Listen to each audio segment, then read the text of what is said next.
진만주 목사님의 미래사회 종교의 역할에 대한 소중한 발표 잘 들었습니다. 감사합니다. 간단하게 좀 토론을 시작하겠습니다. 진만주 목사님의 말씀에는 이제 현대사회를 개인의 욕망을 효용성행위란 미명으로 포장한 불통, 불신사회, 그리고 무신주의 사회로 보고 계시고, 그리고 과거 역사가 형성한 이데올로기에 종속된 사회로 진단하고 계십니다.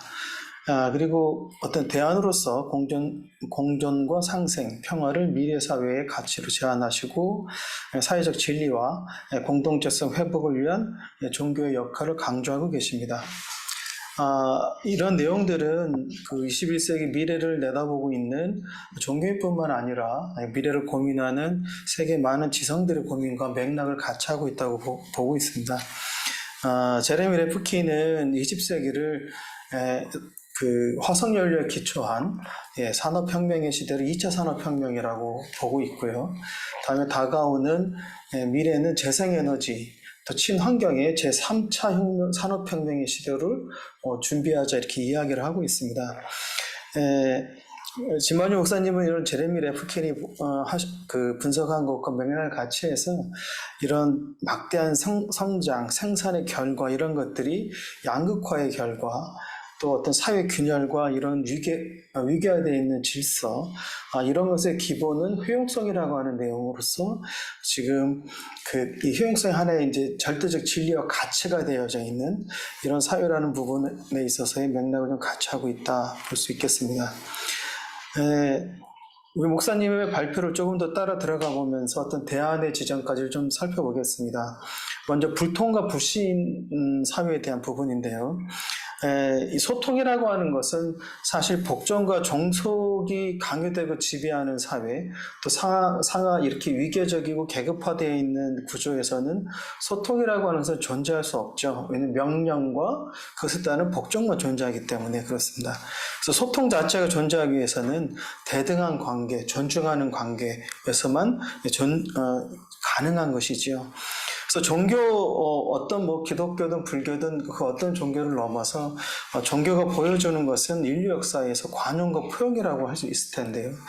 이런 것은 어떤 신뢰, 사회적 관계의 신뢰를 높일 뿐만 아니라 앞에 두 분께서 말씀해 주신 평화라고 하는 이 부분, 공동체의 평화, 공동체는 꼭 인간과 인간 간의 관계만이 아니라 그 생명을 포함한 이 공동체 속에서의 신뢰를 높여준다고 볼 수 있겠습니다. 그래서 이 종교의 사회적 역할은 일단 신앙인들 간의 관계를 넘어서 미래 사회의 모든 생명에게 지금 굉장히 중요한 것이 아닌가 보고 있습니다. 동시에 이 소통 그리고 신뢰 회복이라고 하는 것은 우리가 좋은 이야기로서 어떤 추상적 개념으로 존재하는 것이 아니라 실질적 삶 안에서 보이지 않는 손처럼 존재하고 있습니다. 가령 시장이라고 하는 것이 신용을 기반하지 않는다라면 존재할 수가 없지 않겠어요? 예를 들면 은행에 돈을 빌리면 돈을 갚을 때만이 금융체계가 돌아가는 것인데 이런 신용이 깨질 때는 사실 사회가 존재하기 어렵다는 것이죠. 그래서 우리 목사님께서 말씀하신 소통과 신뢰 회복이라고 하는 것은 인간성의 회복의 의미도 있지만 우리 삶이 일상적으로 작동하는 보이지 않는 이 수많은 손들에 있어서 가장 중요한 부분이기 때문에 종교 역할에 대해서 저희들이 좀 진지하고 그리고 적극적으로 고민할 때가 아닌가 싶습니다. 특히 종교 지도자들에 대한 좀 가슴 아프고 날카로운 비판을 해주셨습니다. 이미 상품화되시고 이제 권력화가 된 이런 종교 지도자들에 대한 날카로운 성찰을 해주셨는데요. 신앙을 도구화하여 자신을 신격화시키고 정치 권력의 수단으로 사용하고 있는 종교인과 신앙인들이 적지 않습니다.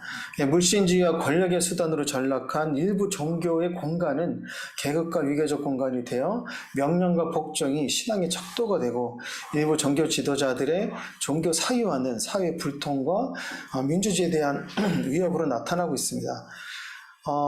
가장 대표적인 사례를 저희들이 최근에 많이 보지 않았나 싶습니다.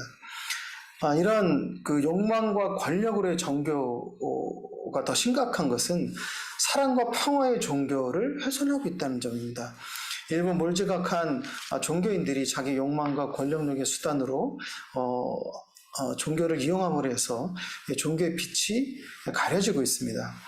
하지만 많은 다수의 종교인들과 종교 지도자들은 계속 성찰과 자성의 메시지를 내고 계십니다만, 이런 메시지들이 어떤 그 교회나 사찰이나 성당의 교회의 담장을 넘어서 사회를 밝히는 빛이 되기 위해서는 사랑의 실천이 굉장히 중요하다고 생각하고 있습니다. 앞에 우리 이충재 선생님께서도 이야기해 주신 이런 생명운동, 평화운동에 대한 부분을 우리 발제자님의 이야기 속에서도 맥락을 좀 같이 하고 있다 보여집니다. 특히 과거 사례를 보면은 김대중 대통령께서 그 금융위기를 직면한 상태에서 대통령 취임하면서 엄청난 경제 위기를 극복해야만 했습니다. 신뢰가 무너지고 불신이 가득하고 반목이 가득했을 때 금모으기 운동이 가졌던 의미는 외환을 갚았다는 데 핵심이 있는 것이 아니라 이 사회의 신뢰를 회복시켰다는 데 핵심이 있었다고 생각합니다. 이런 것처럼 사회 구성원들의 마음을 모으는 데 있어서 종교의 사랑의 실천이 갖는 의미가 매우 중요하다고 보고요.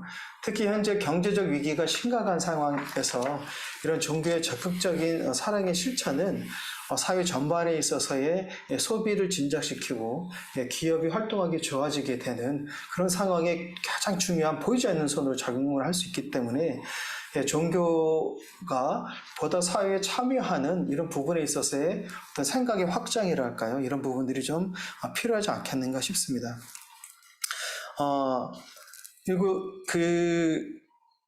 우리 발제자님께서 말씀하신 내용 중에 탐욕 사회의 변화의 방법으로 생명 살림 운동을 제안하고 계시는데 이 부분은 굉장히 좀 중요한 부분이다 생각합니다. 발제자님의 그 발제문을 아까 이제 뭐 하셨기 때문에 문서로 좀 대신하고요. 이 내용들은 이미 반세기도 더 됐죠. 한 60여 년 전에 한나 아렌트가 현대 그 사회에 대해서 소멸할 수밖에 없다는 것에 대한 굉장히 절망적인 분석을 했었습니다. 왜냐하면 이미 역사 자체가 승자의 기록이고 그 이긴 사람들이 자신의 정당성을 교육이라는 것을 통해 갖고 전수한다 이거죠. 이제 그렇다고 한다면 종국에 가서는 소멸할 수밖에 없다는 것이죠. 계속 낡은 이야기들이 반복됨으로 해서. 그런데 아렌트는 이 절망의 소멸성에서 탄생성이라고 하는 것으로 새로운 희망을 찾습니다. 즉 끝없이 새로운 생명이 탄생을 하는 것이죠. 사람을 치면 아이들이 계속 탄생을 함으로 해서 이런 소멸성 자체를 극복할 수 있는 힘을 이야기를 했었습니다. 그런데 우리 목사님께서 이야기해 주신 이 생명 살림 운동은 이 한나 아렌트는 어떤 방향점을 밝힌 탄생성이라고 한다면 생명 살림 운동은 이것을 만들어가는 구체적인 길, 활동에 대한 어떤 뭐랄까 사회학적으로 얘기하면 전략이랄까요? 이런 것을 지금 밝혀주고 있기 때문에 이 생명이 존엄성을 파괴하는 관계를 상호 존중과 협력과 공존을 위한 생명을 살리는 관계로의 회복이라는 이런 구체적인 좌표를 보여주고 있다는 데서 의미가 좀 크지 않겠나 싶습니다. 저는 한마디 좀 여기에 덧붙이고 싶은 것은 일단 생명 살림 운동이 굉장히 다양한 방법이 있을 것이고 굉장히 많은 사업이 있을 것이고 또 시간의 축적이 필요하다고 봅니다. 근데 여기에서 현재 좀 사람으로 국한해서 우리가 좀 봤을 때 중요한 것은 개개인의 자유롭게 개개인의 그 개개인의 역량을 발전시키고 그 역량 발전을 할 수 있는 사회적 배려, 사회적 힘이 좀 중요하지 않나 싶습니다. 이것은 우리만 속담에 이제 물고기를 줄 게 아니라 물고기 잡는 법을 알려줘야 된다라는 이야기랑 맥을 좀 같이 하는데요.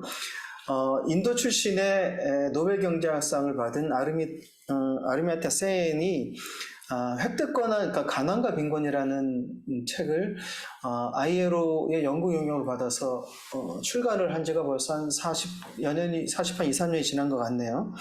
거기서 굉장히 중요한 획득권과 엔타일트먼트라는 개념을 이야기를 하고, 이것이 지금 유엔이 이제 우리 두 선생님이 말씀하신 것처럼 또 효용과 성장만의 중심이 아니라 사람 개개인의 발전에 초점을 두는 것으로의 성장과 행복을 바라보는 것으로의 관점을 전환시켰던 중요한 그 저작인데요. 이것을 봤던 핵심의 내용은 방글라데시나 이런 데 이제 기아가 발생을 했어요. 정말 사람이 이제 죽어나가기 시작을 했죠. 근데 가만히 들여다보니까 기아가 발생했는데 그 옆에 그 엄청난 분홍, 그러니까 그 플랜트들은 수출을 하고 있다는 겁니다, 곡식을. 그러니까 가난은 기아로 인해서 가난이 오는 것이 아니라 그 쌀을, 그 식량을 가질 수 있는 권한이 있는가 없는가에 있더라라는 게 이제 아르마티아 에세이 당시에 실증적으로 봤던 이제 지점인데, 그걸 보면서 중요한 것은 획득 권한을 갖게 할 수 있는 사회인가 아닌가, 개인의 자유, 이것을 이제 누스바움은 더 발전시켜서 개인의 역량을 초점을 두고 그 역량을 발전시키기 위해서 국가와 사회가 무엇을 어떻게 해야 될 것인가 라고 하는 부분에 한 단계 더 고민을 성소시키고요.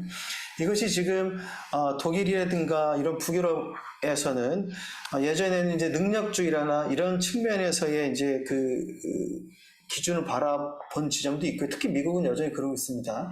그 복지국가, 그래서 모두에게 평등하고 동일한 어떤 복지를 제공하는 이제 이런 관점이었다면, 지금은 이네블링 웰페어 스테이트라 그래서 개개인의 역량을 국가와 사회가 발전시키는 데 초점을 두고 있습니다. 가령 학교 같은 경우에 뭐 6년이면 초등학교 졸업한다 이것이 아니라 그 학생이 충분히 죄송합니다. 그 나이에 가져야 될 어떤 경험, 생각, 능력들을 6년이 아니라 7년을 걸리면 7년을 갖게 해주는 것이죠. 그렇게 한 명 한 명에게 소중하게 관심과 배려를 기울이고 있다. 제가 보기에는 한국도 이제 그 방향으로 가야겠죠. 이제 우리도 선진국에 들어서서 바로 이 지점에서 제가 보기에는 우리 생명운동, 어떤 나눔, 평화, 이런 부분들이 이제 개인에게 좀 더 따뜻한 배려의 길로 나가는 방향에 좀 더 구체적인 이 종교의 역할이 있기를 개인적으로 기도하는 마음입니다. 감사합니다.